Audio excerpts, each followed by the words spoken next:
Thank you, Ralph. Again, thank you everybody for coming and for watching. I really appreciate that. We do get a lot of people watching, more people watching than we have showing up here. But I'm glad that that's happening. And again, follow us on Rumble and actually YouTube. We're starting to post back on YouTube again, and there's actually people subscribing to us on that, and that's really good. I ask you, if you like what we do, please subscribe to us, like us, do all those things. 'Cause hopefully someday, we'll get enough, and ask your friends and neighbors and stuff to do the same. If we get enough people doing that, maybe we can help pay for this effort that we're doing. And also on that aspect, I'm going to mention, America 250. This next July 4th is 250th anniversary of the signed Declaration of Independence. Stand Up for Idaho has commissioned this wood card flag that we're actually raffling off. And so if you're interested in helping us, it's again, help us do these things, what we're trying to do. We'd appreciate you buying a raffle ticket or 20 or 30 or something like that. But they're $20 a piece. We'll sell them until July of next year, July 4th of next year, and then we will draw the winner for that. So I appreciate that. Just quick thing. Election results, talk of the town. The election was yesterday, and we had some probably not very big surprises, but Idaho Falls, city of Idaho Falls, we had the mayoral race was really, really close, so much so that they're going to have a runoff, and there was actually a city council seat. Then nobody got the 50% plus one that they needed, and so they're going to have a runoff. But I just wanted to comment, of the 62,000 something voters, registered voters in Bonneville County, and this is on the county website, only 15,000, or about 25%, voted. And that's pretty bad. And I'm not sure exactly how many people voted in the city itself, what percentage of it was. But you can think that it's, probably around that, maybe even a little bit less. And voting is a privilege that we have. It really is. And we need to pay attention to what we're doing and what we're doing. We talked about in the prayer was, talking about our liberties and freedom. And I'm going to just throw this out here. We think that we're sitting here in Idaho and we're safe and this is a great country, and it is a great country and all that. But we're quickly losing it. We're losing these things. Look what happened in New York. Okay, a proclaimed socialist has one mayor of New York. It's going to be interesting to see what New York turns into in the next couple of years. Okay, it is spreading across the country. It is coming to Idaho, whether you like it or not. It truly is. And so we all need to pay attention. We truly do need to pay attention to what's going on, because if we don't, our kids, our grandkids, are going to be the ones that suffer, and we need to actually stand up. And a lot of things about tonight, that Reed's going to talk about. You're going to see more and more of that, and it'll be because of certain things. But we'll get into that in a second. Next week we'll get into. We're going to have Ben Geeson. He actually has a little display back here.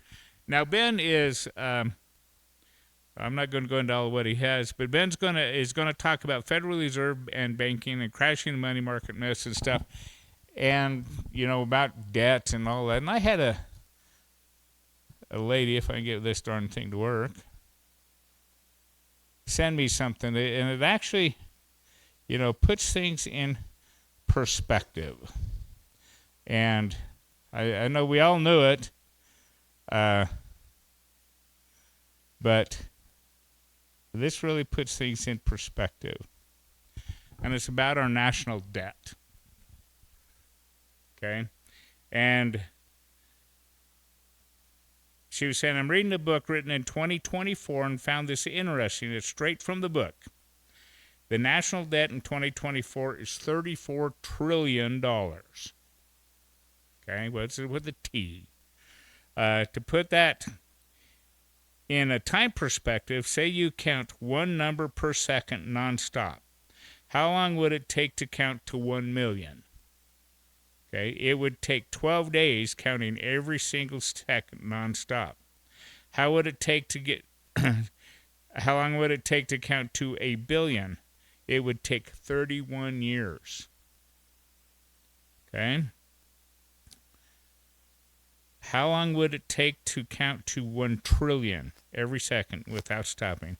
It would take 31,688 years.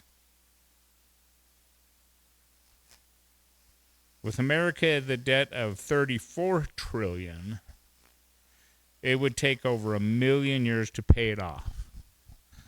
And that's not counting the interest. We need to pay attention. We really do need to pay attention to what's going on. Because it is coming fast at us. We can say we're in Idaho. Oh, Idaho's nice, a nice red conservative. We're lovely Idaho. Well, I'll just say this. Pick your head up and look around and see what's happening. Start paying attention, and you will see that things aren't the way we thought that they were. So I encourage everybody to come next week, listen to Ben, and we need to learn a thing or two. And as I say, money, power, politics are what makes the world go around. And come listen, maybe learn a little bit about the money aspect next week, so I appreciate that. But tonight, what we're going to do is Reed Christensen. I met Reed about 8 months ago, I guess it was. He actually helped us with our Constitution Camp for Kids. Really appreciate that. But Reed was actually in Washington, D.C. on January 6th. He was arrested and incarcerated, and I'm not going to go through all this. He'll tell us all about it. That's why we're here. But, January 6th changed the country. It really, really did. And I'll just say this. January 6th is what actually made me start doing things that ultimately led to Stand Up for Idaho. Okay? My perspective, I'll just say it right now. What was January 6th all about? It was about, there were allegations of election irregularities, okay, or tampering, whatever like that. January 6th was basically Congress was going to vote to see if they would take a 2-week timeout, as I call it, to have a look-see to see if there were anything into the irregularities. That's all January 6th was supposed to be about. But people went and Reed will tell the rest of it. And I'll just say that Idaho's congressmen, we have 2 congressmen, and we have a couple senators, but 2 congressmen. Mike Simpson voted no, not to have the look-see. Russ Fulcher said, yeah, we'll take the 2 weeks and do the look-see. This is my opinion. If we have nothing to hide, why not let's look? And that was what motivated me to actually start asking questions and seeing what's going on. And I tell you, what I found out, I wish I could forget. But as they say, once you've seen the truth, you can't unsee it. So anyway, Reed was in Washington on January 6th, 2021, and he agreed to come and talk to us about it. And he's just going to sit here and visit with us, tell us what happened. I'm sure you're going to take some questions and whatnot, right, Reed? So let's give Reed a big hand to have him come up here, and we'll have him talk. And let's come up this way, Reed. There's a little step here. Oh, okay. And if you have a question or whatnot, don't hold the mic like this. Hold it like this. Okay. Thank you. Okay. I'm turned over to Reed. Thank you, Reed. Hi, everyone. I thought before I sit down, because I don't move real well, I thought I might talk about this photo. So this was taken January 20th this year, the evening that Trump pardoned everyone. And so that's the front door of Forest City Federal Prison.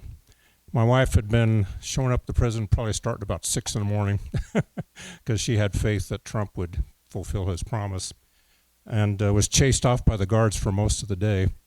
about, I'd say all during the day I was told by the guards, there's no way you're getting out today because today's a federal holiday and it takes like 6 federal employees to check you out of prison. And they're all off for the day. So they said, oh, you're not getting out today. There's no one in the, what they call R&D, receiving and discharge. There's no one in R&D, so you're not getting out today. About 7 o'clock that night, a guard came to my prison cell and said, you need to pack up your stuff. You're getting out of here. You got to be out of here before midnight because Trump had actually signed the pardon. And so my wife and a couple other the family members from other prisoners were waiting outside. And so this was taken just moments after I came out the door. So I'm going to actually sit down. I've had a couple of strokes and I can't stand for very long.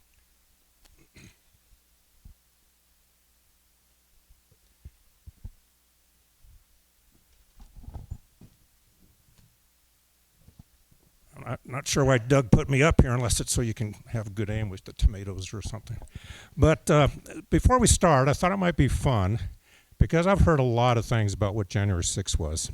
And I thought it might be fun to see what you all think. So I'll try naming some of them. And if you're not embarrassed, we can have everybody close your eyes if you need to. But if you're not embarrassed, just raise your hands at which one you think it is. I mean, there's lots of opinions about it, so don't be embarrassed. Okay, let's start with the first one. It was an insurrection that threatened the republic. Okay.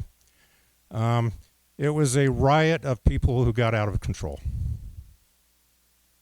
A couple on that one. Okay.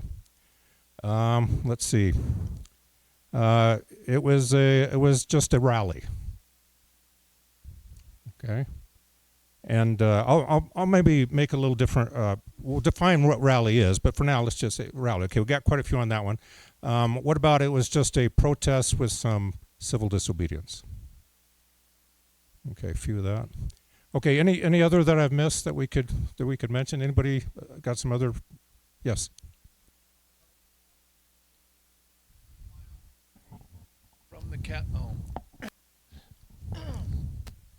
My wife's cousin was there. She was 3 miles away.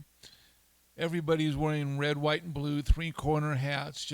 She said it was so patriotic and spiritual. She said it was like being at a Billy Graham revival. It was, both the patriotism and the people there. She said, I'd never been at anything so inspiring. Okay. Now, I will talk about that. So you'd probably say a very patriotic rally, a very energetic. Yes, over here you got another opinion? Which one would you? Well, you're just voting for that one?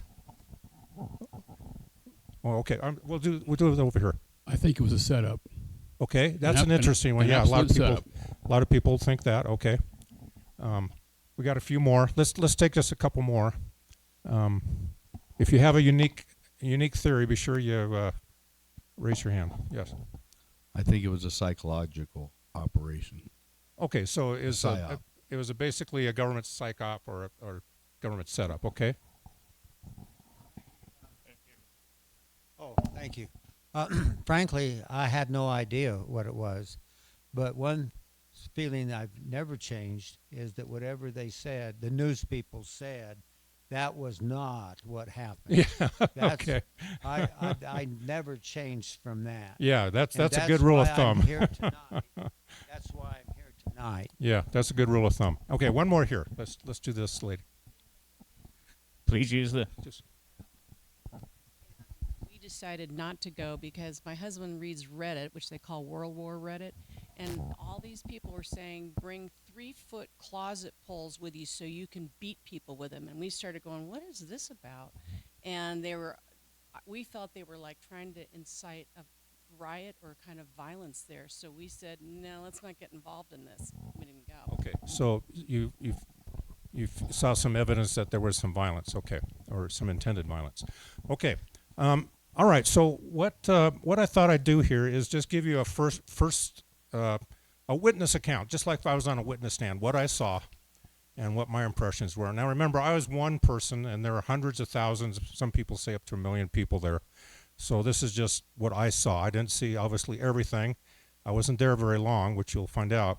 But I want to give you a first-hand witness account of what I saw, and then then probably just open it up for questions. So we have plenty of time for questions.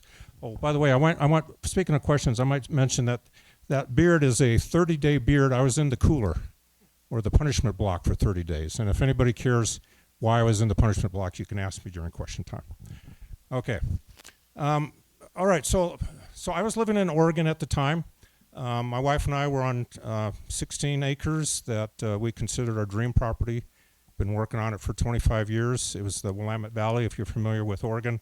The wetter side is where all the farming is. Beautiful place we've been working on, and my acquaintance came up and told me that there was going to be a rally. I wasn't paying much attention to all the things going on in the news with the election because I was so disgusted. I mean, it was such a sketchy election, it just really turned me off. And I just disgusted with it, so I wasn't paying much attention. I didn't actually even know about the rally until this person mentioned it to me. So I got a ticket and went. Got there the night before, stayed in one of the local hotels, got on the subway the next morning, took the subway to the mall. And if you're familiar with the mall, on the very west end you have the Washington Monument, and that's where the White House is. And then as you go east, on the mall is where the Capitol building is, right?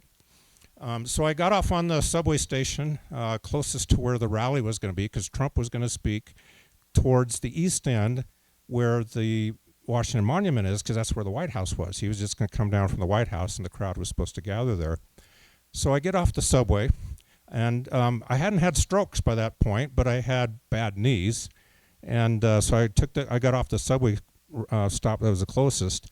First thing that happens, I get off and try to go to right to where the rally's going to be, and the police have it all cordoned off. Say, oh no, you got to go around. So that meant about 3 blocks north, 2 blocks this way, and then 3 blocks back down. And that really hurt because I had bad knees. And to this day, I'm not sure what that was all about. But as we did that, we walked by blocks that were surrounding the mall. And most of the businesses and organizational buildings and things were boarded up because there had been Antifa, or what do they call themselves, riots in that town, breaking windows and breaking into places. So almost all those buildings were boarded up.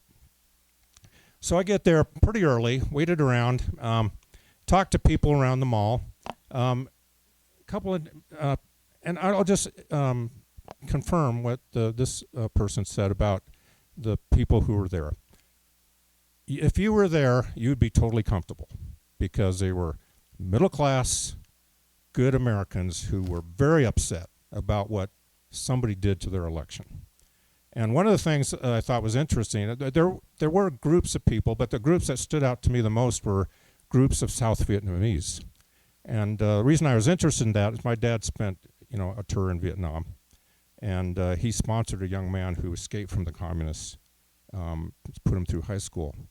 And it's very interesting to me that there are groups of Vietnamese waving their old yellow Vietnamese flag with the red bars on it, because those people knew what it meant to have communists take over.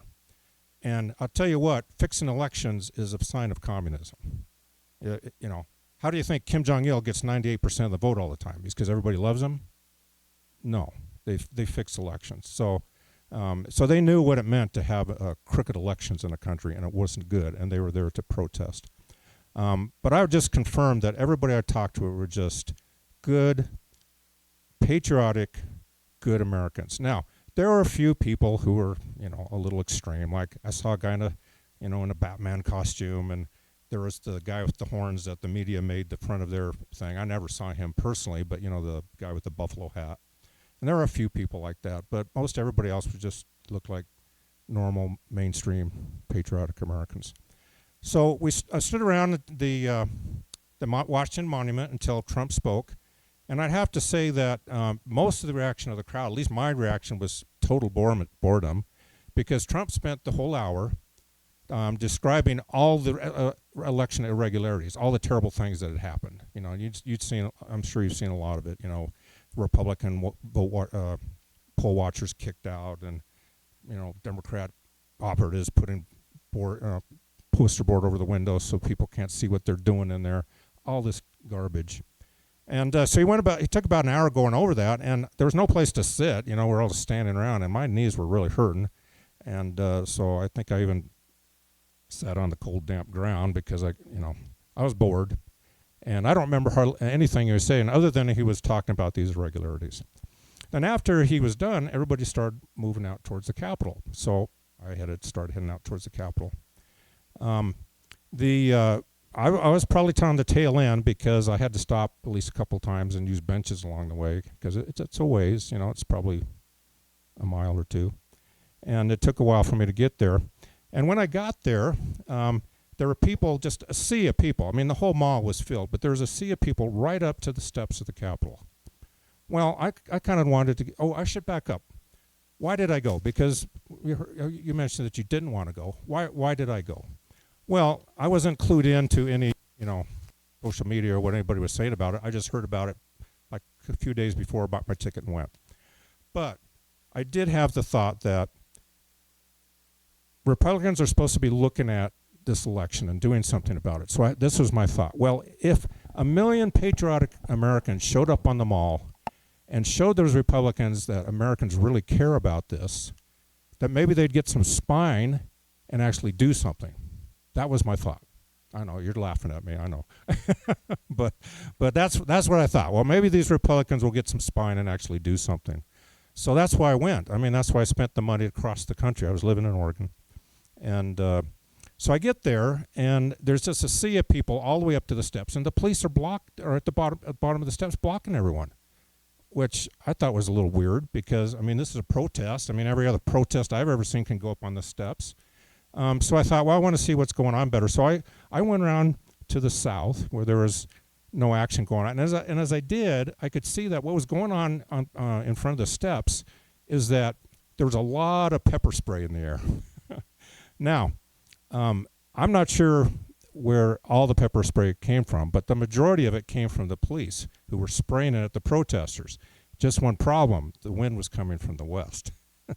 And so they were getting all that pepper spray back in their faces. But anyways, there's pepper spray in the air, a lot of yelling, and I couldn't see if there was any physical action, whatever, but there's a lot of pepper spray in the air. So I avoided right in front of the steps, went around to the south, and as I go around to the south, they basically have some bicycle racks chained together, and there's police standing behind it. That was their police line. They didn't want anybody to go up the steps of the Capitol, and this was kind of on the flank of the steps. And a couple things struck me as I went up there. First of all, like I said, there's 1 million people on the mall, or close to it. That's what some estimates are. And as you get close to the Capitol, there's sidewalks that go up towards the Capitol, and all over the grass, where normally 1 million people would congregate, there are signs that say, "Keep off the grass." And the other thing that struck me as I went up there was the police on the other side of the barrier. It turns out later they're all Capitol Police, but I thought a couple of them looked like tour guides. There are a couple of little 5'2" ladies, in their 20s with blonde hair bobs or whatever. They're not wearing any riot gear. They're just wearing bomber jackets. I thought they were tour guides. And that made me indignant. Now you might say, why'd that make you indignant? Well, because 1 million energized Americans show up about a stolen election, and the powers that be think we'll be so obedient that they can send out tour guides to tell us to stay behind the bicycle racks. That kind of inflamed me. So you people in the government can steal the election, violate the most sacred laws of our country, and no one gives a darn, but I have to stay off the grass and I have to obey the tour guides. That got me a little hot under the collar. So I stood there and you can see the videos. I was going to bring my videos, because they had like 10 different cameras on me, but I don't want to. This isn't a courtroom. We don't need to go through everything. I'll tell you what I did. If you don't believe me, I'll show you the videos. But as I stood there thinking for a few minutes, just to myself, I never yelled at anybody. I never talked to anybody else. I just stood there thinking. And I finally decided, you know what? My country is worth crossing this police line, showing that civil disobedience. I'm going to cross this police line. I'm going to show the powers of Washington, D.C. that I'm not happy with what they did to our country in this election. So I grabbed the bicycle rack and I started pushing on it. I was the only one doing it in my area. There were at least 4 other officers on the other side of it. And after a while, some young guy comes up and whispers in my ear, "You'll have a better chance if you pull." Because you think about it, there's 4 officers. One was 6'5", probably 300 pounds. I'm trying to push the bicycle rack. He's standing on it. And he says, "You'll have better luck if you pull." So I started pulling that, and still nothing happened. And as that was going on, there was a lieutenant, they call them white shirts, especially in prison. They're called white shirts. If you go to prison, you may want to know that. A white shirt comes by, and he's got what I call a super soaker under his arm. It's a pepper spray super soaker meant for crowd control. And he got between about this far away from me, this podium in my face, and gave me a crowd control blast of pepper spray. We had an expert witness at my trial say that was worth 10 cans of mace, all in one nice blast. And it wasn't just a gas, it was liquid, and it sticks to you. It's oily.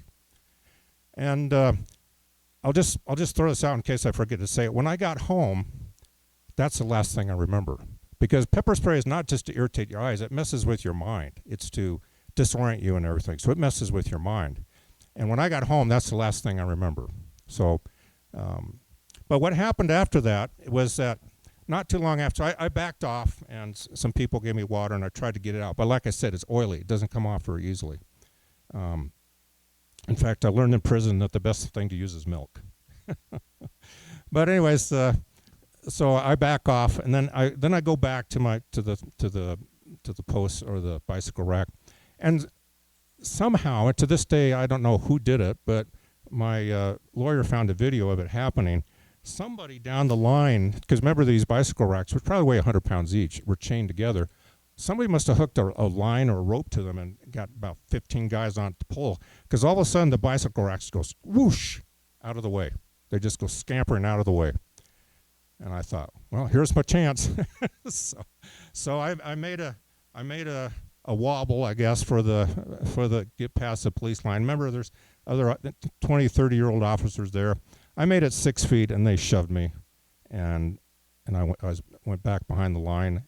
And at that point, I was so shot from the spray that I decided to leave the scene. So I was there at the front line, so to speak, for a few minutes. So I was done at that point. The pepper spray was so strong I couldn't take it anymore. So I went to sit on a bench further towards the south, and I'll mention a couple things here just so for people who thought, oh, it was a riot, because I have in my mind a difference between a rally, a protest, and a riot. Those are 3 different things, and words mean something, okay? I'm going to give you a couple things to indicate that I believe it was not a riot. Well, maybe I'll give you 3 or 4 things. First of all, as I was sitting on that bench towards the south, and I was looking off towards the north and watching everybody else still up at the boundary, not 20 feet from me was a pallet of cinder blocks. And then going this way, further south, 10 feet away, there were like 10 or 12 police cars double parked. Now, I was from just west of Portland, Oregon. Now, I'll give you a guess. If that was Portland, Oregon, and this was an Antifa riot, where would those cinder blocks be? They'd be through the windshield of every single one of those police cars, wouldn't they? Okay, that did not happen. I didn't see anybody. In fact, I'll say I never saw any physical altercation with officers. And I'll say for the officers, I never saw any of them mistreating protesters. Okay, at least on the south side where I was. The other thing that I saw as I was sitting there is I saw small groups of officers, 3 or 4 or 2, moving among the crowd and positioning themselves in different places. Presumably they're getting instructions or something. No care in the world. Nobody's bothering them. They're just moving among the crowd. Do you think 2 or 3 officers could show up in an Antifa demonstration and just casually walk through them like there was nothing? You think nothing happened to them? Okay, so let's understand what a riot is. Okay, a riot is where you're physically attacking those officers and beating on them and trying to cause bodily harm. Portland had 34 police officers go to the hospital after those Antifa. For 100 days, Antifa tore Portland apart. And nothing happened to those people. None of them were indicted. So anyways, I was from Portland, and I knew all this, and I saw this, and then so at that point, I basically after recovering for a while, I took the cab back or the subway back home, and that was the end of my thing. And I remember thinking, well, that was kind of a waste of money coming all the way out here to Washington D.C. I didn't get past the police line. I didn't do anything dramatic. That was, pretty useless. No one will ever hear about that again. So I get back to Oregon, and within a few days, I had a major stroke, my first one. And 3 weeks in a hospital, 10 days in rehab, learning how to walk again.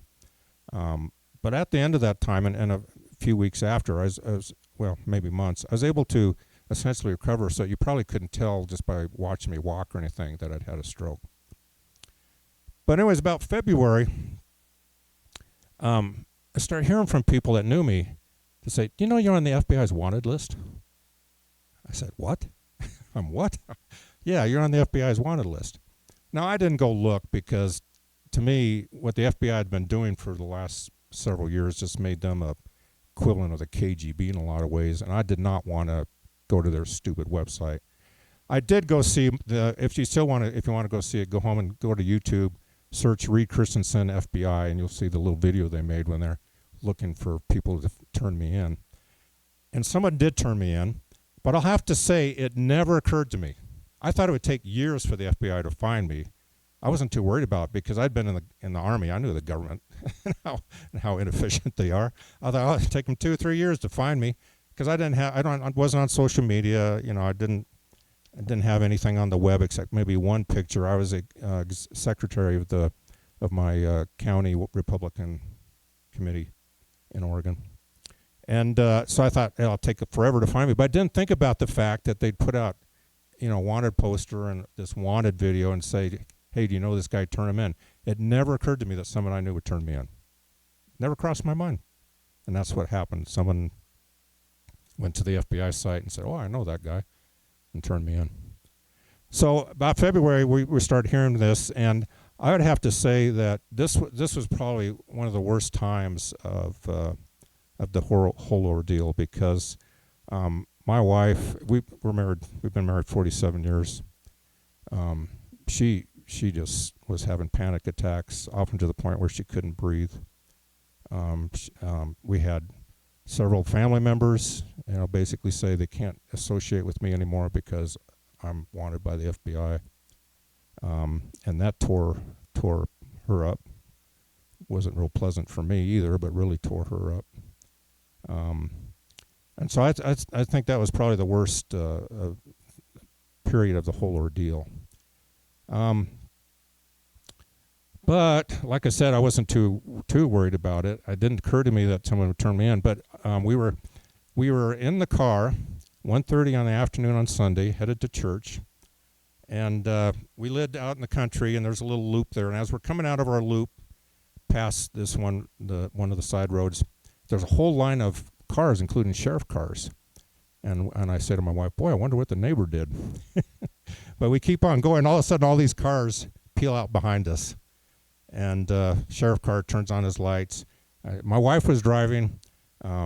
She claimed that I drove crooked like I walked because I'd had a stroke. But I tell her she's imagining it. But anyway, she was driving because she didn't trust my driving. And I said to her, were you speeding? Anyways, so she pulls over. A deputy comes to the passenger side. I roll down my window. He says, we have a warrant for the arrest of Reed Christensen. And so the shoe finally dropped. That was the 25th of April. So the deputy takes me behind the car, and he's busy cuffing me and asking me what I have in my pockets and if I have ID, which I didn't because I didn't bring my wallet because I wasn't driving. And my wife gets out of the driver's side, and a few FBI people with FBI on the back of their jacket cluster around her.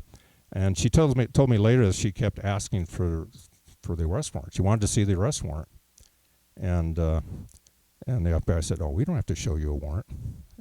She said, what? I want to see an arrest warrant. Now, evidently, at least one of the ladies there, FBI ladies, was a nice Oregonian because finally she went and got a stack of paperwork and started thumbing through it to find the arrest warrant. And as she did that, my wife saw a little bit of the arrest warrant, and it said I was wanted at least on 2 counts of walking on the grass. Now, I'll just interject because I'll probably forget to say it later. The government swears up and down that it never said that, and the indictment that finally came out to my lawyer does not have that. But I'll tell you what, my wife's a God-fearing lady, and I've known her for 47 years, and I'll take her word over any FBI agent anytime. And she said she saw multiple counts of walking on the grass. This is FBI agents in Oregon for me walking on the grass in Washington, D.C. Now, there are other things on there as well. I was accused of assaulting 3 officers, which, if we get to it in the question and answer, I'll talk about that. But I didn't assault anybody.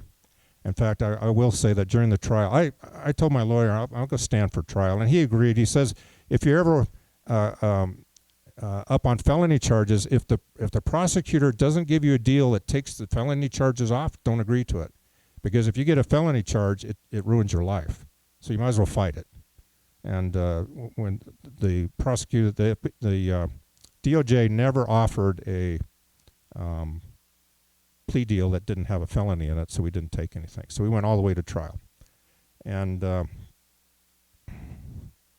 had something I was going to tell you about that trial. What was I just talking about? Anybody remember? Walking on the grass. Oh, thank you. Okay, so yeah, so the indictment finally did not have walking on the grass on it. The official paperwork that they showed at trial did not have that on there. All right, so that was my arrest. But it turns out that if you're going to get arrested in Oregon because they'll let you go. So I spent the night in the county jail, and there's some interesting story about that. I basically spent it naked in a suicide cell. And that was because I told them I'm a political prisoner and I'm not going to talk to you guys. Well, you don't talk to the deputies in jail. They say, oh, you're suicidal. So they take all your clothes off and throw you in a cement room with no furniture. And that makes you feel a lot better about being suicidal. So anyways, the next day they give me a yellow jumpsuit and they take me down to the federal courthouse. And I have my what's called a custody hearing. And it's to find out whether the judge thinks you ought to stay in jail or whether you can get out on bond or if you can just be released. And the Oregon federal judge, to her credit, said, no, this guy's not a danger to anybody. He didn't do anything serious, so he's out on pretrial release. The government was not happy about that. They a couple times tried to jump in and prevent that. If they had been successful, that means I would have gone to Washington, D.C. and spent time in jail until my trial, because I would have been too dangerous to be released.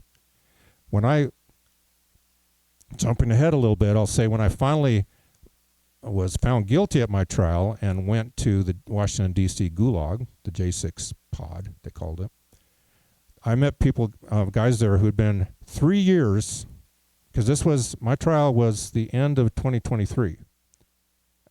So I guess a good full couple years, January 2021 to the end, well, almost full 3 years. I met fellows who had been there since January, since they were arrested. So they'd been in prison 2 to 3 years waiting for trial. And none of them did anything that was much different than what I did. So anyway, she lets me out, and I go on pretrial release. So basically I was home. She didn't put any, the only conditions were if I left the state, I had to let them know, and I had to get their permission to leave the country. So I was pretty free. And my wife had to surrender all the firearms on the property before I could be released. So she did that. And then so I spent the next couple years having federal hearings every month, pretty much. And if it hadn't been for good old COVID, I would have been going to Washington, D.C. every month and paying for it to go have 10 to 15-minute hearings.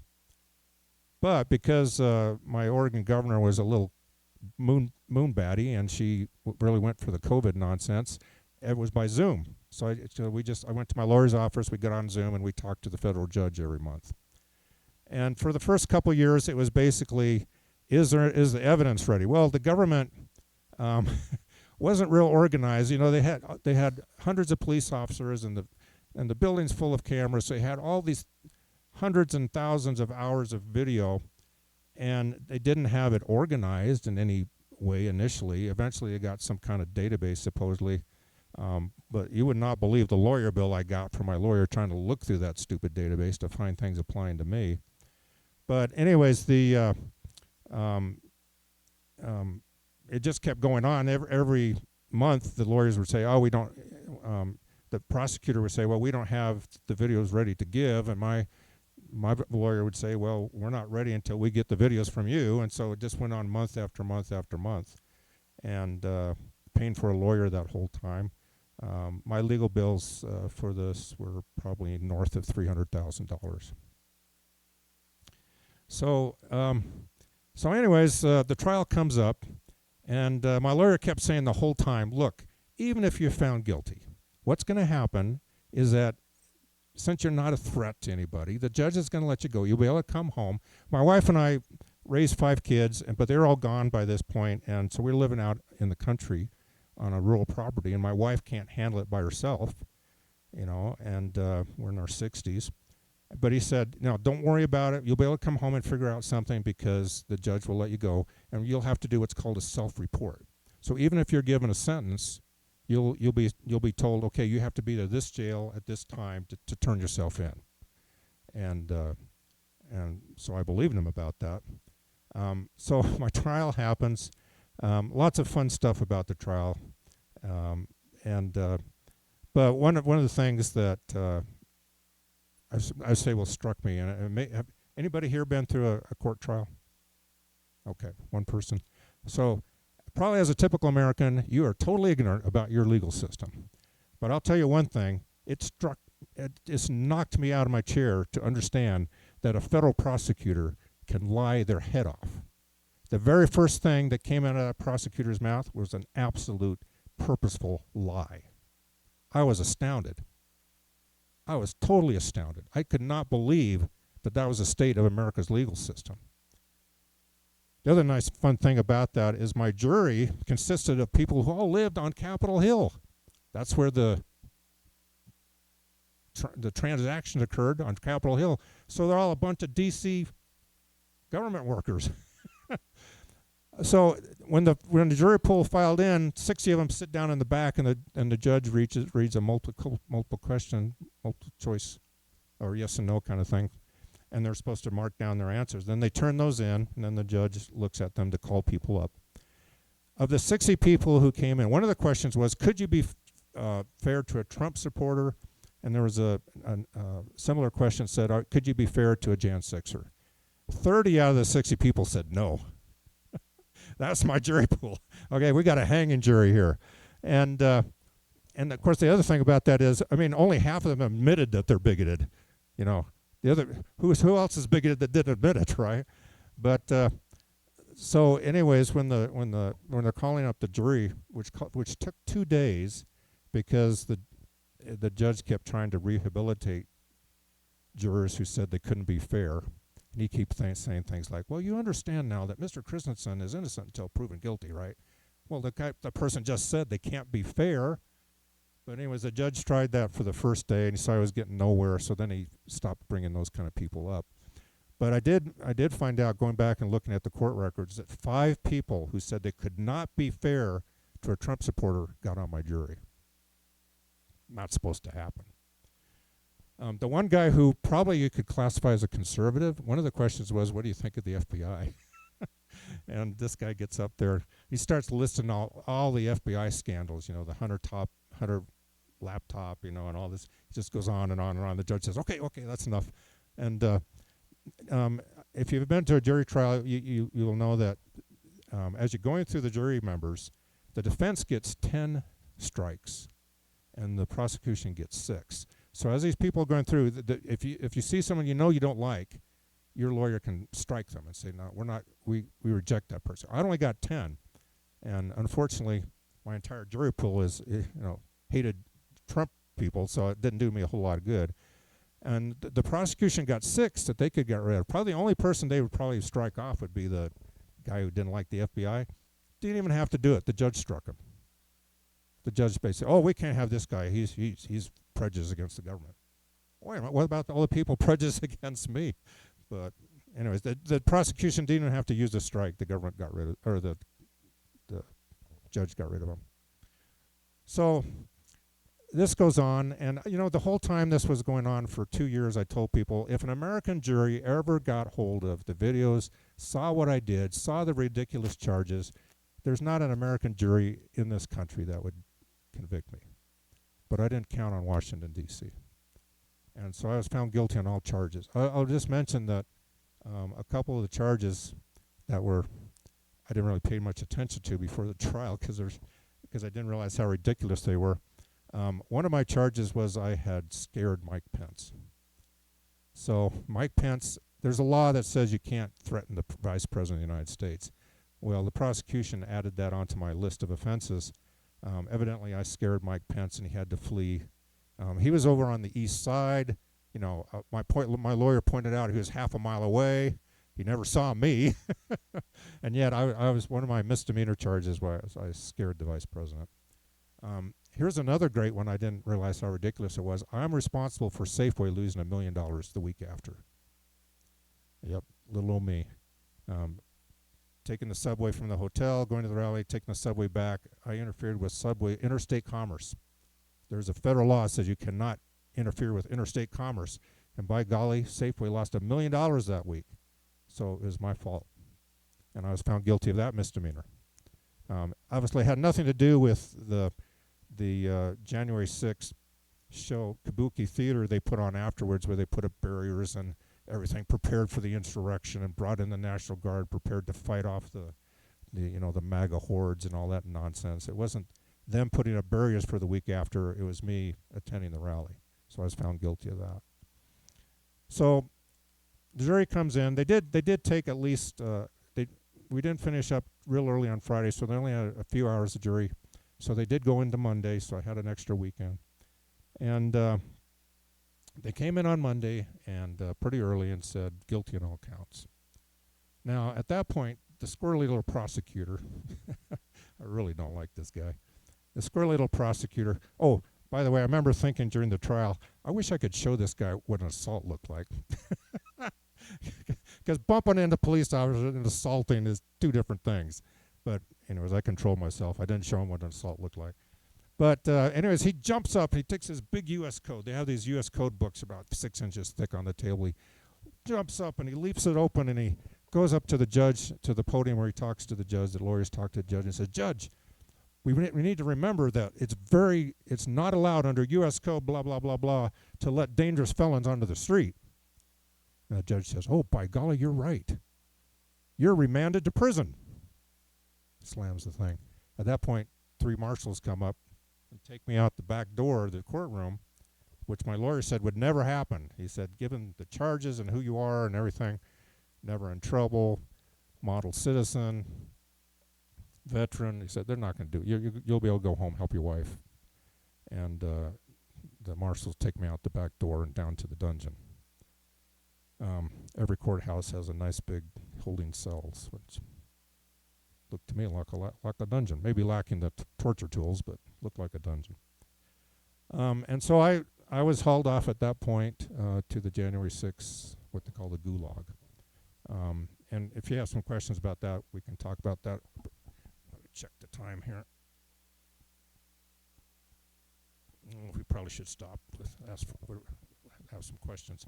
Yeah, so I went to the January 6th gulag, and I want to tell a couple quick things about that, because that was probably the more interesting stay than the federal prison.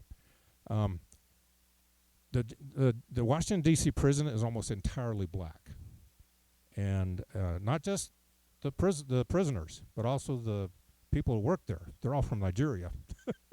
For some reason, Native Americans who can speak English don't work at the prison. Well, there is a couple of people, but most of them are from Africa. And I wasn't quite sure what was going to happen to a white guy in an all-black prison. I'd never been to prison before. I mean, just to let you know, I was working at Intel, senior engineer, electrical engineer, scoutmaster for 8 years, active in church my whole life, bishoprics, stake presidencies. I'd never been to prison. I didn't know anything about it. I wasn't quite sure what was going to happen to a white guy in an all-black prison, but I didn't think it was going to be real good. But when you first go in, you go into the entrance block or admittance section before you go to your final prison pod. And as I was going by, it's basically usually one person per cell, and the doors have the cell doors have little slots in them so the food can be passed in.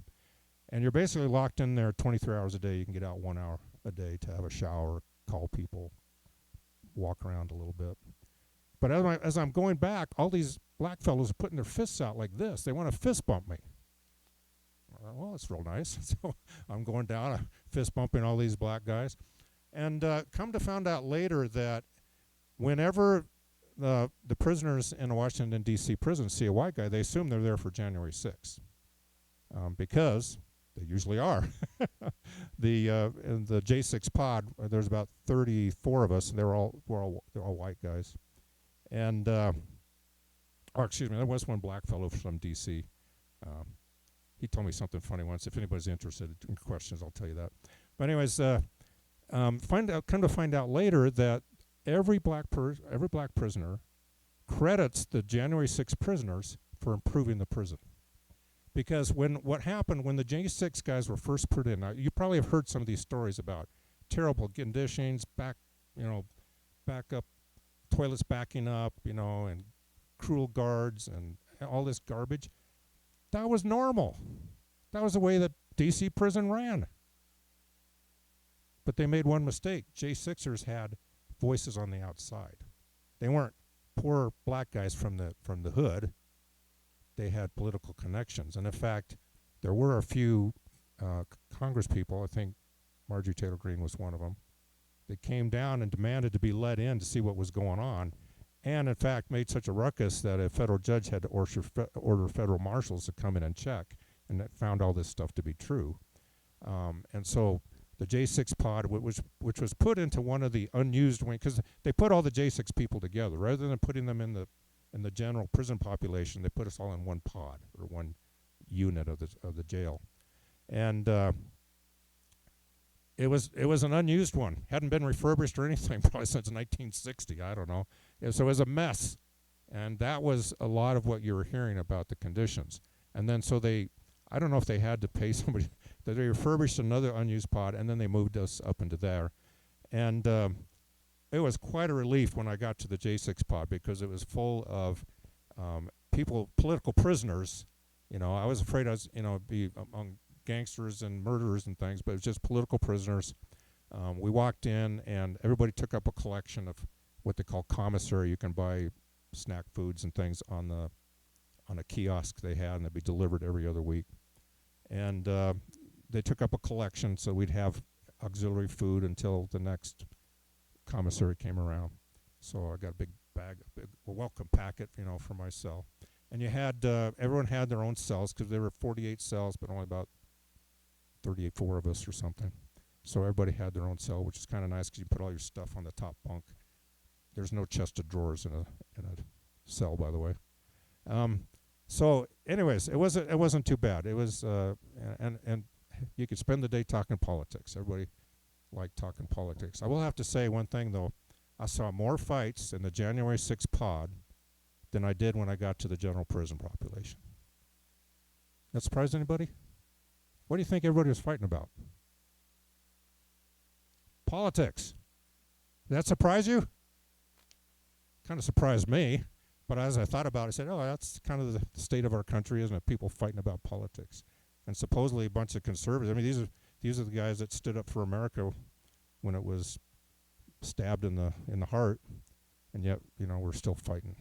So I was a little disappointed about that. Oh, no, I'm talking fist fights. People having to go to the SHU. Anybody know what a SHU is? Special Handling Unit. That's the cooler. It's where you basically are thrown in a room about the size of a bathroom, and you spend 30 days there till you cool off. So no, I'm talking physical fights. So I'll tell you the other strange thing. I had never seen another adult get in the face of another adult and scream at them until I got to the J6 pod. I'd never seen that in my entire life, but it was very common. So, well, not common, but it happened. So it's about 7:30. I'll stop there so we can maybe have a half hour or so for questions, and hopefully you have a few. I got to take a drink. We'll let Doug find the first question. I'll let you wet your whistle. So what, in this whole process, what was the biggest shock that you didn't expect? And how was the prison food? Well, so I mentioned one, which was I had no idea the dire state of America's legal system. I did not know that federal prosecutors, because when you're a jury, if I was on a jury and I'm sitting out there and some lawyer in a $1,000 suit representing the United States government, you know, the faith integrity of the United States government stands up and tells me something, I'd assume I could believe it. But you can't. Federal prosecutors will lie their face off, and mine did. So that was a big surprise. I think I mentioned the big surprises about the state of the prisoners. No, I mean, most of the time people got along. But I would just say it is true. I saw more fights in the J6 pod than I saw in the general prison population. And so I was a little disappointed in the state of how conservatives or patriots treat each other. I was disappointed in that. Not surprised me. I will add too that as far as being in prison, I was always treated. I never felt like I was treated especially wrong by anybody. Now, because we were J6, we had a special marker on us, so that we had to be kept separate. So in the J6 pod in Washington D.C., we couldn't have razors, couldn't have fingernail clippers, couldn't go to the barber, couldn't go to the chapel, couldn't go to the library, because we were dangerous insurrectionists. We had to be kept separate from the rest of the prison population. They knew that if I had a pair of clippers, I would have taken over the city. So that bugged me the most than anything, is when you get fingernails get long. All the young guys would say, look, you just got to scrape the paint off a piece of your cinder blocks and then you grind them down. It didn't work for me. And that was the first time I grew a beard, because I couldn't have a razor. So those are a few things that surprised me. Well, so it's a whole nother thing. We could do another evening on. As far as I know, every aspect of the American government is corrupt.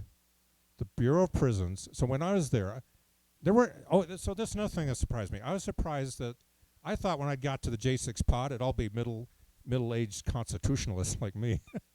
But there's a wide variety of guys. A lot of different people. Young guys, some of them, even had felonies in their younger years, tattoos, it's just a wide spectrum of people I didn't expect. But anyways, the guys who had been there in prison before said, oh, when you get out of D.C., food is horrible. Never saw a piece of real meat the whole time, the 4 months I was there. It was all rice and beans and soy. Except on Thanksgiving, you'd get your food delivered in these trays. So it was some outside vendor who got paid money to bring them in.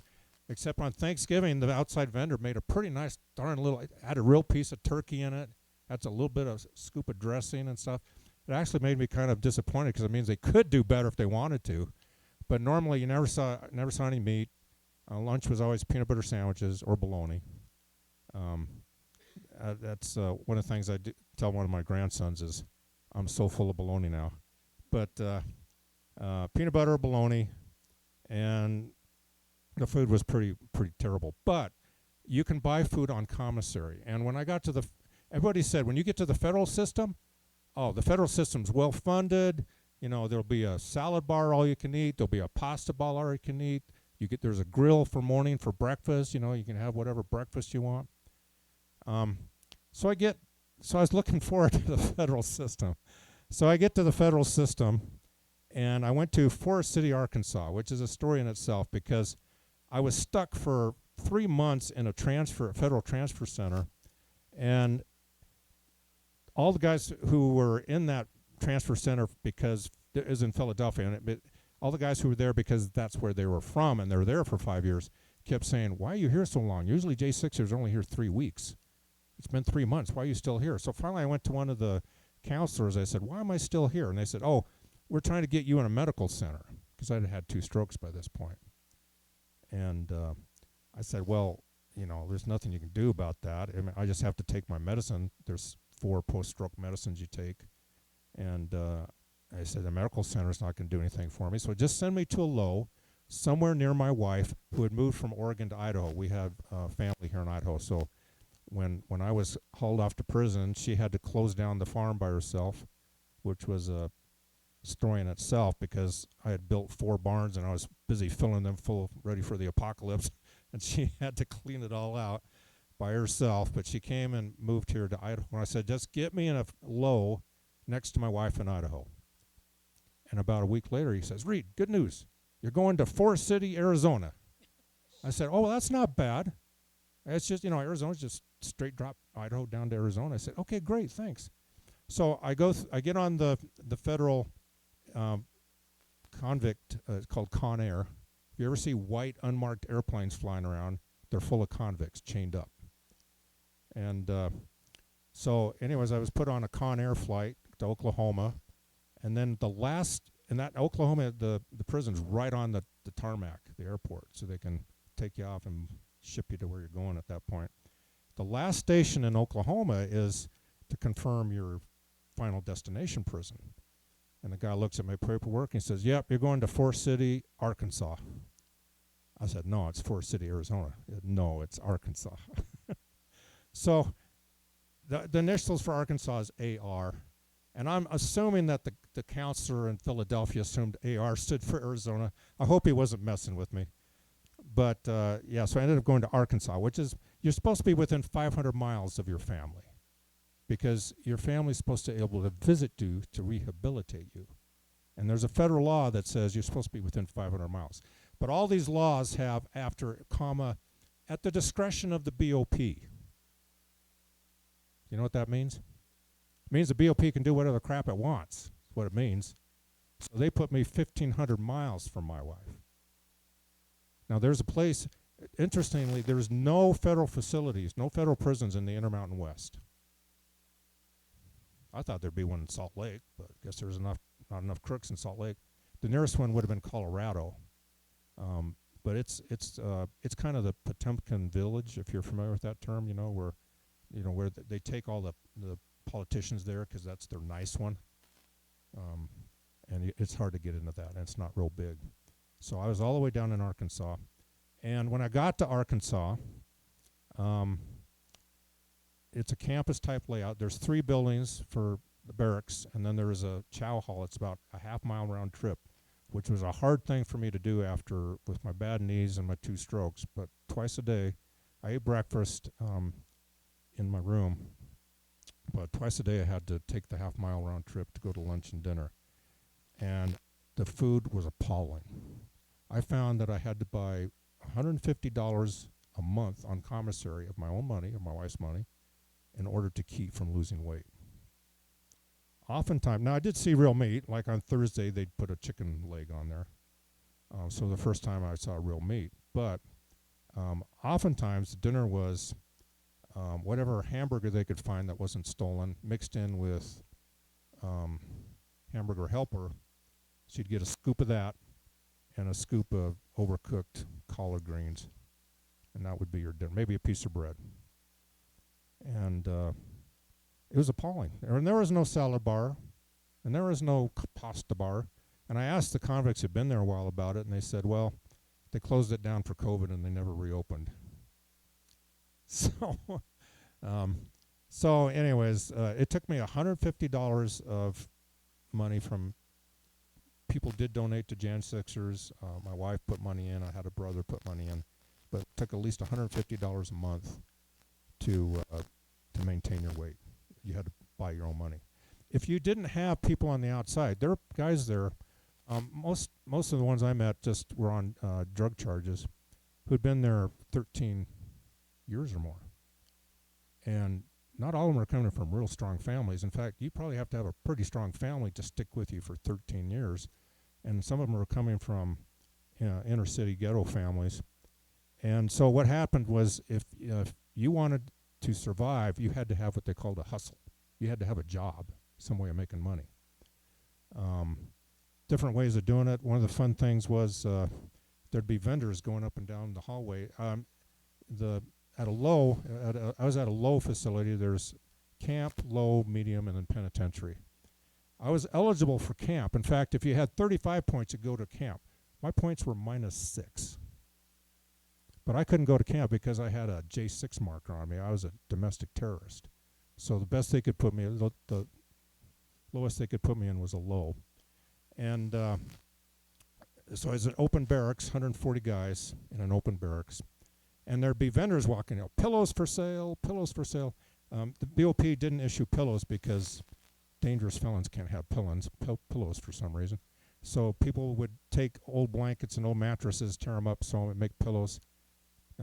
There'd be, after every meal, there'd be a guy coming by selling what was supposed to be on the menu, and usually not, like hamburgers and things.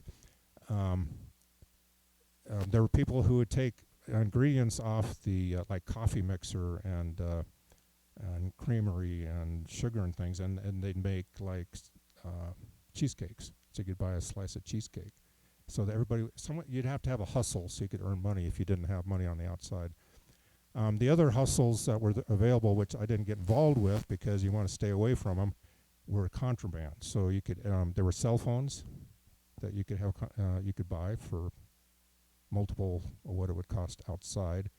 Any drug, any illegal drug in America was available. It was more expensive, but any illegal drug you wanted, you could get and buy. And so one of the hustles was being a drug dealer. And then the other, there's contraband was knives, which if you stay away from those things, there were fights or beatdowns that happened where someone would cross a drug dealer or something, and he'd take multiple people and they'd drag them in a back room and give them a beatdown. But I never saw that or was involved in it because I was not involved in the contraband. So I never felt threatened or unsafe. And but the federal prison system, absolutely atrocious. What a mess. I mean, so one of the guys in our unit there in Forest City worked. He was the head dishwasher guy who's in charge of the dishwasher machine and the workers there. He told me that right before Thanksgiving he saw 35 cases of pies in the kitchen because his crew had to clean up the kitchen. 35 cases of pies. Those pies never showed up on the black market. No one ever came by saying, piece of pie for sale. So it wasn't the prisoners that stole that. If it had, it would have shown up on the black market. So who stole it? Well, presumably the guards. One of the guys who'd been there 20 years for selling marijuana, because it's still a federal offense. 20 years for selling marijuana. He'd been there a long time. He used it to train himself as a lawyer. But anyways, he said he had gathered evidence that one of the kitchen directors who had been there in the past was running 2 restaurants in the area outside the prison, and he was using the federal food to supply his restaurants. So as far as I can tell, the entire federal government is corrupt. At least what I've seen, their legal system and their BOP. A question here. So in retrospect now, obviously as time has gone by, we've heard, there were 200 and some FBI agents in the crowd. It's clear the police, I think the Capitol Police started it with this Rosalind Boyland or whatever, where they killed her. And then, of course, as they entered the building, it gets worse. And the pipe bomb. So in retrospect, do you think obviously you were set up and that they were trying to dehumanize you?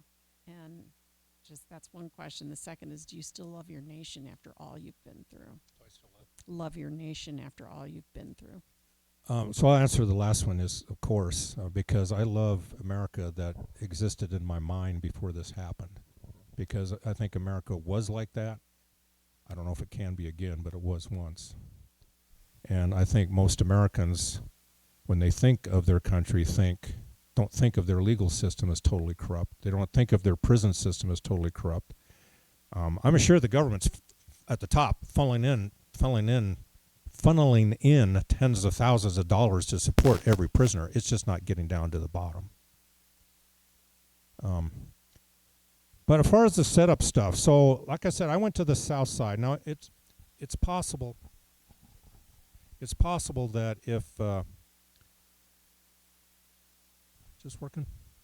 It's possible that if it hadn't been pepper spray in the air and kind of a sense of excitement in the air, I might not have thought to cross the line.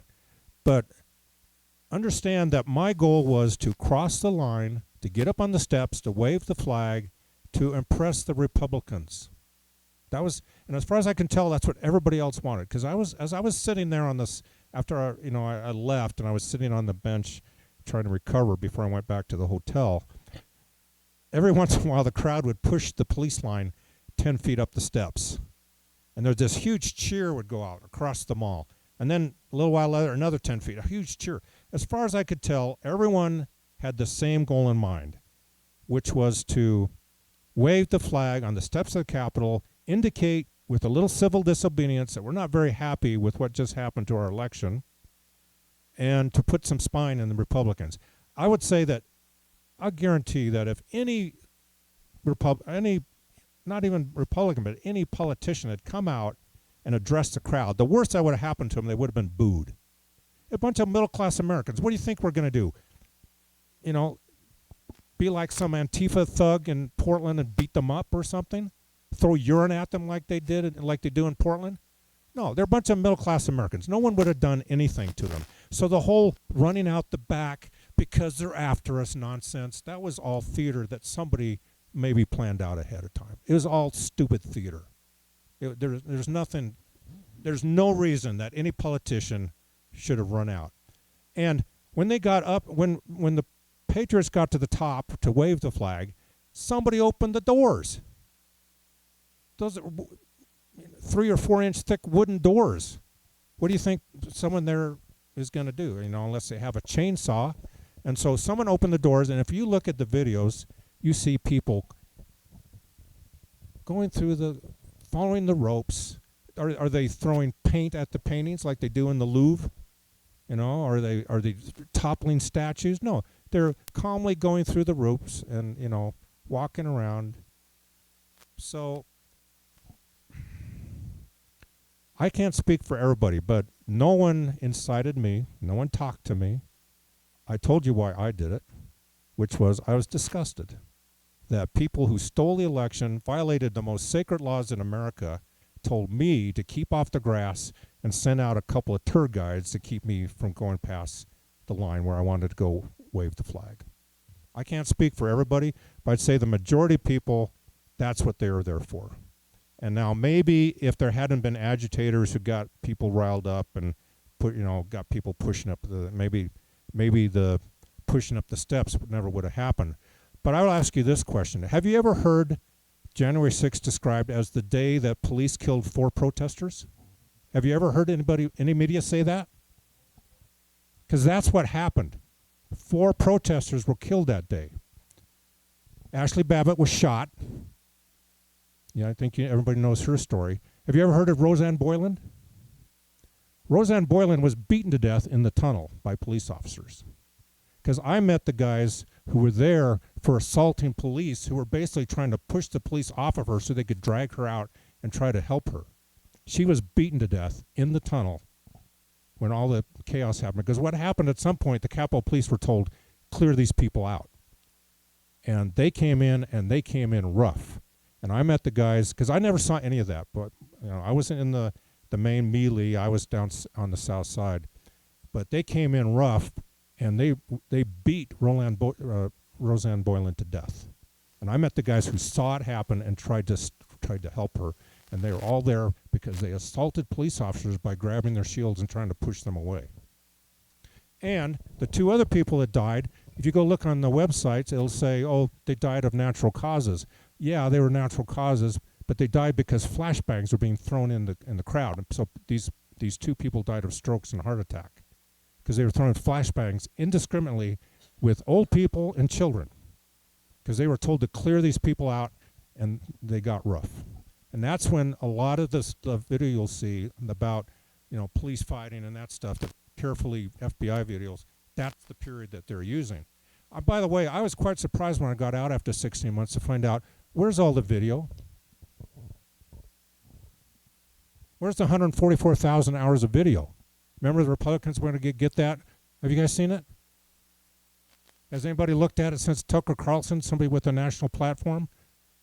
I was quite surprised to find out that it's still not there. So, if the government and the media have their story, but there are cameras everywhere. And so it could be real easy to find out whose story is true. But for some reason, the government doesn't want to release the videos. Got a question here? Well, did you ever get your guns back? And you just answered how long you were in prison. What was the first part? Get your guns back.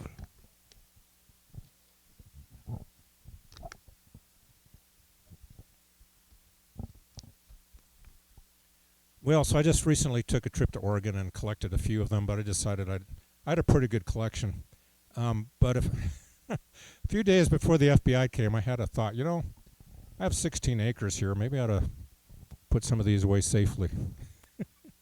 And when the FBI had my wife on the couch, they took me off to the county jail, but they went back to search our house, and you can watch our home video, and you can see FBI agents with their AR-4s or their AR-15s or 16s or where they were, going through the property, watching for the domestic terrorists. Where are they? It's a stupid farm property. It was so ridiculous, it's the boys playing guns. Anyways, I had the thought that maybe I should put these things away safely. And as my wife was sitting on the couch, several of the officers kept saying, "Where's all the guns?" So I guess somebody who knew me and knew I had a lot of guns had told them that I was, preparing my insurrection. But I had put most of them away, so I had just had a 22 and a shotgun in the garage, and they didn't do anything with those. But, I got back a couple things I wanted. And I was told 16 months, 4 months in D.C. and a year in a federal prison. And I was given a 46-month or 4-year sentence. Now, a lot of people will say, well, yeah, but in prison you can get out early. Well, in the federal system, you can get 1 year off for what Trump passed his first term called the First Step Act. If it's your first offense, you can get about a year off. And then there was another one he passed called the Second Chance Act. You get another year off for that. The only problem is that law has one of those comma at the BOP's discretion. So the BOP thought, if we just give everybody 0, then we don't have to do anything. So that's what they do. Nobody gets that. So Congress took the time to pass this law and put in these criteria, and it says, if you're not a violent offender, they should try to maximize your time on home confinement. No one ever gets Second Chance Act. Everybody gets 0, because that way the BOP doesn't have to do any work. But so I would have spent probably 3 years of my 4-year sentence. I presumably would have got the first step back, a year off. But I'd been in a year when Trump was elected, and he pardoned me.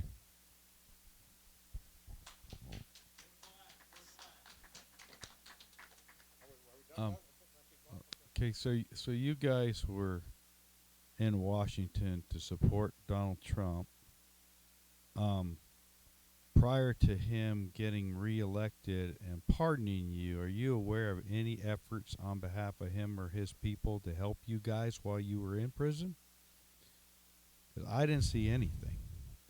No, if there were, I never saw anything. But like I said, I never felt like I was mistreated by any guards in the federal system. In fact, a couple times, like after a visitation, you're supposed to be strip searched, and I was the last one out. And the guard said, "Oh, I know you're a Jan 6. You're not a problem." He told me to go ahead and leave without the strip search. So, at least a couple times I was probably given preferential treatment. Arkansas is a red state, so, most of the guards there were sympathetic to me. But I'm never aware of any special thing. Now, there are a lot of people who wrote to Jan 6ers, especially started when I was in D.C., and a lot of people, mostly ladies, would ladies in their 60s, 70s would send Bible verses and encouraging thoughts and things like that. So there was a Jan 6 community that supported people. So I don't recall if there was anything going on. I wouldn't have been too aware of it. Now, because I was a Jan 6er, people who had contraband cell phones would watch the news and they'd come tell me if anything applied to me. But I didn't go into the TV room. Usually the TVs were tuned to sports, so I wasn't getting too much news other than people writing or people who had cell phones came to tell me. If you have if you have a question, be sure to raise your hand so that we can, and we'll get the mic to you as quick as we can. So, Mike back here. Do you think that? Okay, first, did you receive adequate medical attention for your strokes while you were there? And also, do you think that your strokes had anything to do with your treatment while you were there? Like maybe the pepper spray, or do you think that had anything to do with your strokes? My wife definitely thinks that it had an effect Yeah, because I would you think so remember too. Brian Sicknick? Remember the story the media put out? It was some deranged Trump guy took a fire extinguisher and bashed it over his head and killed Right. him. Do you remember that guy? Mm-hmm. Turns out that he had gone home the next day and died of a stroke. Mm-hmm. Same thing happened to me. I went home a few days later, had this massive stroke. When you watch Tucker Carlson's first video, and he has Brian Sicknick on the outside, he puts a red circle on Brian Sicknick after he's supposedly dead running around. I'm in that video. I'm the guy with the yellow gloves. I had my farm work gloves on. I'm the guy with yellow gloves. And so Brian Sicknick and I evidently were very close in the same area. A lot of pepper spray in the area. And so my wife, I mean, I was pretty darn healthy. I'd say I was probably the healthiest. I had some young guys at work at Intel got me involved in weight training because they needed a fourth guy. So I was probably in the best shape of my life when that stroke happened. I do have strokes in my family, but I was only 62 when I had my first stroke. I was expecting 70 or 80 before I started having strokes. So, yeah, and in fact, was it Blumenthal? One of the senators to this day will say that Brian Sicknick died because of, the effects of the riot. Well, you can't say he died from the effects of the stroke, from the spray and the stroke, and not say that it wasn't caused. Same thing happened to me. You can't have it both ways. Now, when I got to prison, the main problem. Well, I will say that I was not very happy with the judge. Never asked, because my lawyer mentioned when he was getting ready to sentence me that I'd had 2 strokes. Judge never asked, well, what does that mean to him? Because it seems like that'd be kind of important. Mm-hmm. But he basically put me in a prison meant for 20 or 30-year-old kids after 62 years old after 2 strokes, and I had to make it twice a day to the chow hall. I will bear my witness that God gave me the strength to do that, because after I got home, I'm just barely now getting to the point where I can walk around my block. But while I was there, I had the strength to do that twice a day and to walk to work. I taught math at the GED Center. And so I think thousands of people were praying for it. I know I got letters saying whole congregations of people were praying for me. And I firmly believe that God gave me the strength to do that, because when I got home, I wasn't able to do much of anything. And part of it might have been because I'd spent 30 days in the hole or the punishment block. But Can I follow that up real quick and just ask, do you think there's any recompense for you for that? Are you going to seek that, or is anyone seeking any sort of? Well, so I because I was let me tell you about the hole a little bit, or the punishment block. So I was put in the punishment block on the morning of Christmas Eve because I tried to go over the fence. Now, why did I try to go over the fence? Well, my wife surprised me the weekend before, came down with one of my granddaughters and for Christmas to surprise me. And she kept saying, now, Reed, go back to your cell and pray to get out for Christmas. So I went back and started praying to get out for Christmas. And I thought, wait a minute. It's not right to pray to get out for Christmas if you don't do anything. So I thought, I'm going to go over the wall. And if I did, I thought I'd leave it up to the Lord to arrange the transportation. I didn't know what I'd do after that. But I said, my part is to get over the wall. So I tried. But They're 14 foot high and they have razor wire. I got up to 14 feet, but I couldn't get over the razor wire. And I got cut pretty badly. They had to take me to the emergency room to get some stitches. And then they put me in the hole, the punishment block, for 30 days. When they put you in the hole, they don't allow you a phone call. So I've been calling, because you're allowed a 15-minute phone call every day. You have 300 and some minutes a month. So my wife and I were splitting that up to 15 minutes a day. I've been calling her every day. All of a sudden, I go off the map because they just put me in the hole. They don't allow you a phone call. They say, oh, you can write a letter. So they put me in the hole. I managed to get a piece of paper. They don't give you a pencil, but fortunately, my cellmate had a pencil. First day I'm in there, I write a letter. And then I'm pounding on the window, say, hey, could you guys get me an envelope and a stamp? Because they say, oh, well, you have to let your family know by writing a letter. Well, I'm locked in a blasted cell. Could you give me a paper and a stamp? No one would give me an envelope and a stamp. It wasn't until a week and a half later where I could buy it on commissary. I was able to finally get that letter mailed, which arrived about the time my wife and I got back after my release.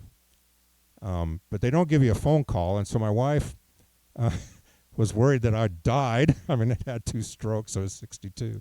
So she started contacting the prison and say, oh, for privacy reasons, we can't tell you what's going on. So he's either dead or she'd been hassling the prison staff because I'd had pretty bad diarrhea for 5 months, and they couldn't figure out what was causing it, and they hadn't taken me yet to an outside specialist. I was on the list. I don't know how long that was going to take.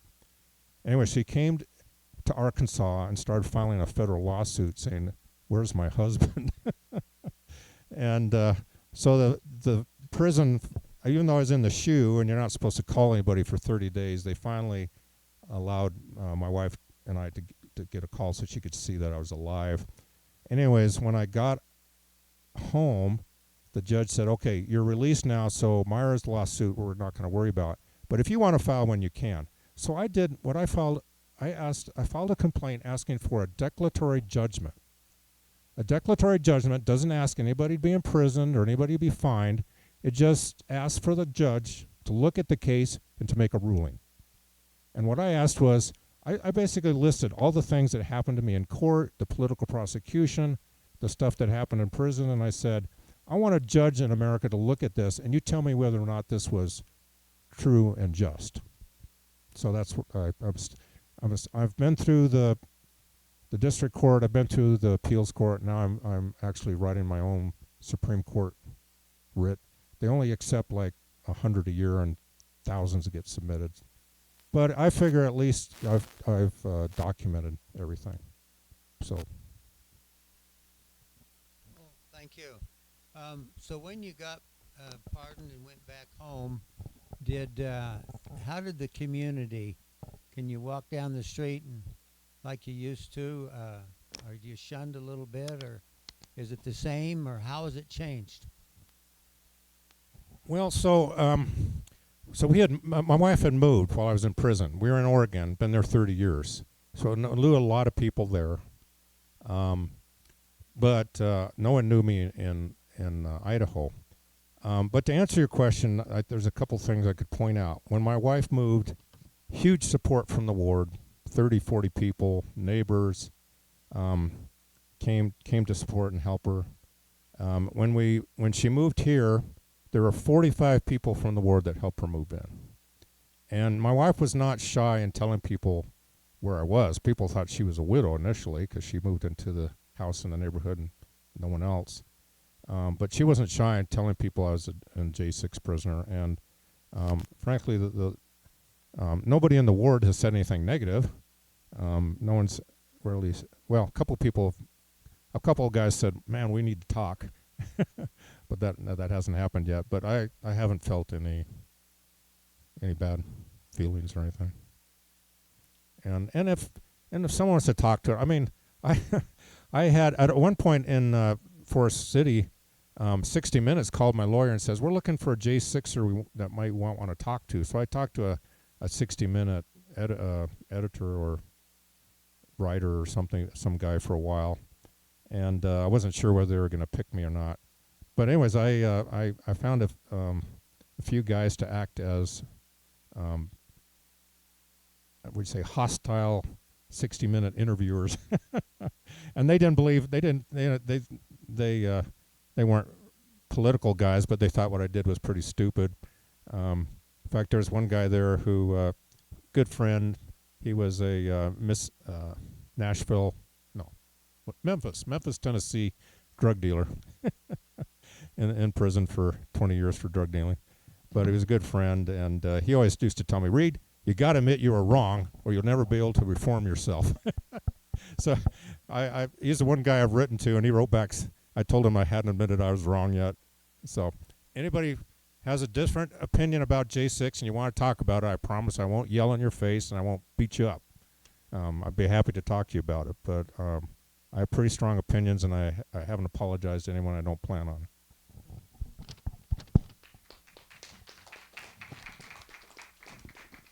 So you mentioned earlier about you had a funny story that the black guy who was a J6er told you, and you would share it. Sorry, say it again.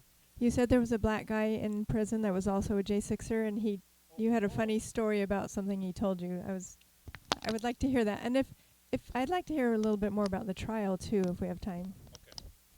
Yeah. So one of the things that you could do in the J6 pod, we each had our own cells, and you weren't stuck in it all day. There were lockdown periods where they'd go around and count, make sure nobody escaped. But pretty much you could go in and out and mingle with other prisoners, go to the TV room, that kind of thing.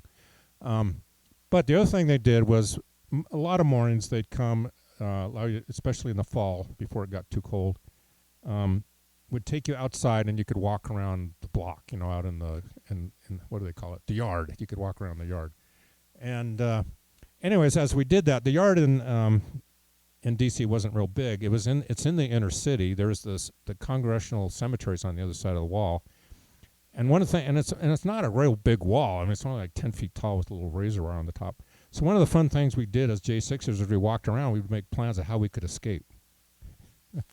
And anyways, as we were going around, I was walking with the black fellow once, and I pointed out, well, the problem is once you get over the wall, you're dressed in orange. They're going to find you pretty easy. And the black guy who's from that neighborhood said, don't worry, knock on any door and they'll give you clothes.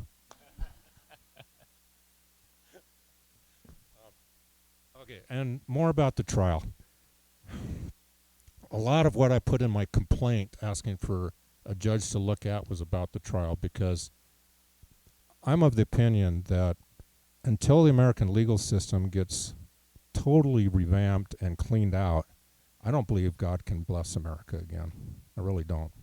So much injustice. I mean, some of the stories I heard from guys in federal prison just raised the hair on the back of your neck.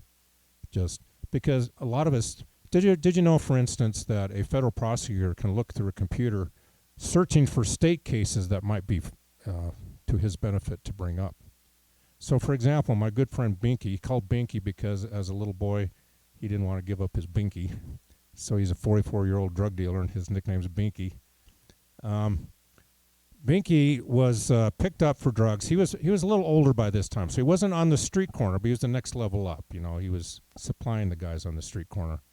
So he's getting late 30s, early 40s, probably late 30s, mid 30s. And he said, I got to get out of this business. It's terrible. You're always looking over your shoulder.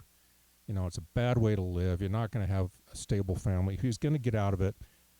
But something happened. They found drugs under his house. He was picked up by the state and the state said, we're going to give you a 3-year sentence. Well, while he was in that, debating whether or not to go to trial or plead bargain or whatever, a federal prosecutor is looking through the Rolodex, of trial things, and finds, here's a kingpin, a drug kingpin.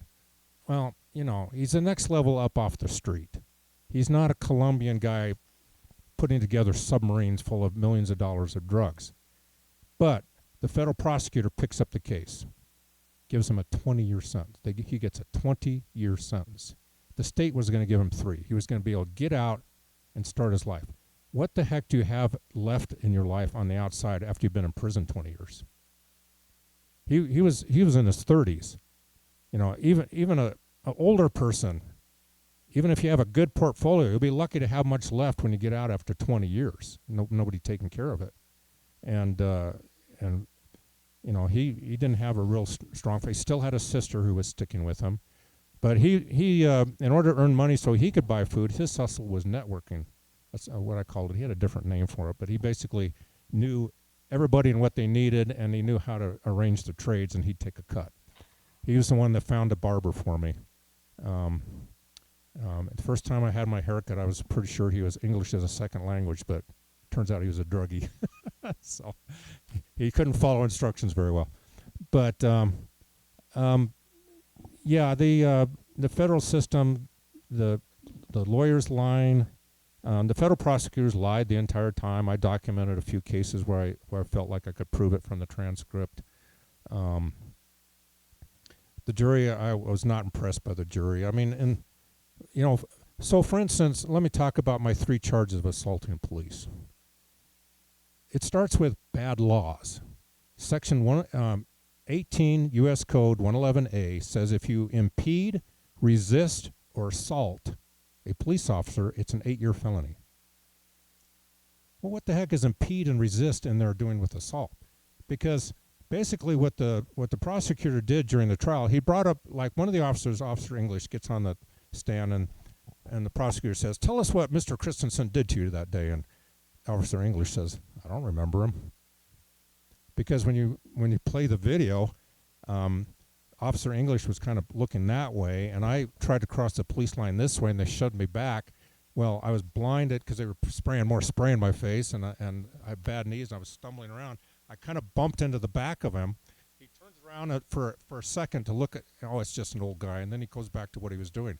Well, the prosecutor, after working on him for about 15 minutes, got him to say that looking around for a couple of seconds impeded his job. Now, once a sworn officer of the law says, "I impeded him," the jury has no choice but to convict. Because the law says impede, resist, or assault. So that bumping into that officer and him seeing that I was just an old guy, no big problem, and turning around, that was an 8-year felony. And the other officers were similar to that. I bumped into them, but the prosecution got him to say that I impeded them. Basically meaning that his job was to control the crowd, so having to control me for a few seconds impeded their job. I mean, it's logically stupid. So I wasn't very impressed with the jury, but I guess a typical jury, they're told, "Oh, you can't, bring your thoughts into this. You have to do what, if the law says this, and this, you got to do it." And so once those officers said I impeded them, I'm guilty of an 8-year felony. Every time after that, in my sentencing, it really made me mad. They used the word assault only because it's the same law. So once they've convicted me of impede, resist, or assault, they leave off the first 2 words and they just say assault all the time. So when you look at my sentencing by the judge, the prosecutor is saying, "Mr. Christensen assaulted this, and he assaulted this. He's too dangerous, blah, blah, blah, assault, all over the place." So, and the whole thing was disgusting. But, and it's a D.C. jury.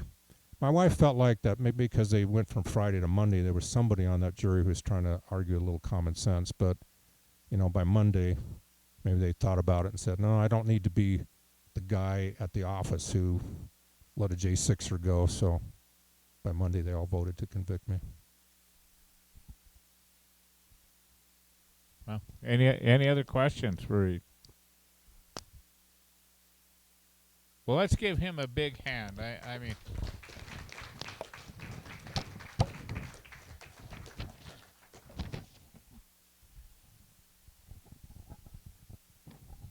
well, I'll take that. Plus, I'll shake your hand. Thank you very much. And here, let me help you get down there. Okay.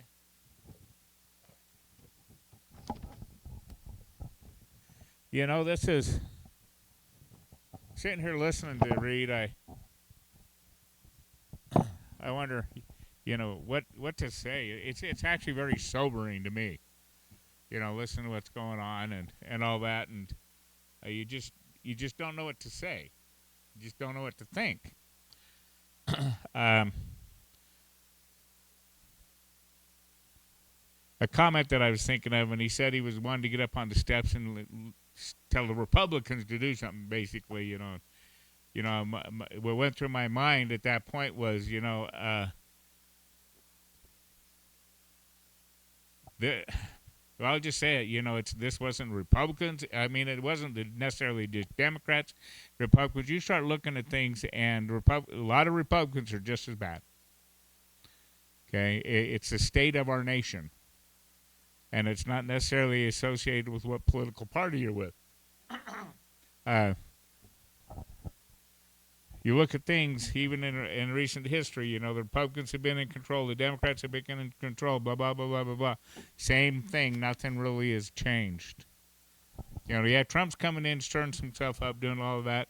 We'll have to see how all that plays out. But I'll just say that we need to be careful. I'll just be blunt. Don't trust the Republican Party to save your bottom, your bottoms. Okay, because they're not going to. They are just as corrupt as the Democrats. They're just as corrupt as any other party, as any other entity that's in power. And that's Doug Toomer's opinion. Okay? But the things that we learned today from reading, and really, like I say, it's very sobering to me, but it's the reality of what's going on. And we have to look what's happening across this country. New York voted as a socialist.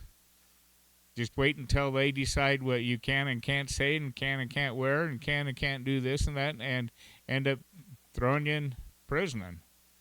I remember, and it's just who's seen the movie Escape from New York? Have you heard of that? It's an old one with Kirk Russell and all that. So when I saw what was going on, it was, okay, I think it was Kirk Russell that was playing in it. But New York's going to go down really bad, in my opinion. We have to stand up and we have to fight for our nation. And I firmly believe that. Thank you. We have, but what do we do? And the first thing is we have to become aware. And I'm not saying, let's get violent and all that, because there are things that we can do and we just need to stand up. We had elections yesterday. 75% of the people that had the right to vote didn't. And that's a problem. Okay? We need to become aware of these issues. And I thank you, Reed, for coming up and talking about us, letting us know. And I'm glad that, Stand Up for Idaho was here to be able to give you a forum to be able to do that. And we'll put it online. And I would encourage people to actually go look at that. You go watch it on Rumble, and we'll put it on YouTube too, also. And share it with your friends. Share it with people. People need to understand what is going on. Yes, the question was asked, do you still love your country? Oh, yeah, Reed said he does. The vision that he had and that he knew and all that, he still does. And you know what? I do too. And I see a lot of problems. I see a lot of issues. But it's up to us to start doing what we need to do to start fixing it. And I encourage us all to take that action. Buy a raffle ticket. That'll help me continue doing this, okay? And if you can donate to us, that's helpful. We really do. The first thing to fighting any of this is becoming aware. And open your mind up that what you hear, some people listen to read and say, oh, no, that couldn't have been that way. But you have to open your mind. Listen to things with an open mind. Set your biases aside. Really look at it and let your logical self decide what's really going on here. And how do we fix it? Individually, it's impossible. It's near impossible. But together, collectively, we can. And I'm idealistic in that thought, and I firmly believe that, and that's why I continue to do this every week. And I really appreciate y'all coming. Again, Reed, it was really great. Let's give him a big hand. I know it was hard and everything, and we're sorry you went through what you did, but also I think there's a bit of us that are proud of you taking a stance. And so, and next week, Ben's going to be back. Or Ben Geeson's going to be here talking about the Federal Reserve again. This is, money and stuff and whatnot. And I'll say right now, just put it out there. Idaho Falls has 2 political races that are being a runoff. It's the mayor and one of the city council seats 2. There was nobody got 50% plus 1 or a majority, so they're having runoffs. We're going to have a special event, a special forum for each one of those. It'll be right now. The plan is we'll have one on the 18th, which is a Tuesday. The 19th, we already have somebody coming to our normal stand up for Idaho, and then on the 20th we'll have another one. Okay, and it'll be and we're trying to decide which one will be. The mayor one might be on the 18th. The city councilman might be on the 20th. I'm working to figure that out. I have commitments from one of the mayoral candidates to be here, and one of the city council candidates to attend. I've reached out to the other 2, and have not had any response back. And I'll keep trying, okay? But I don't know whether they'll want to come or not.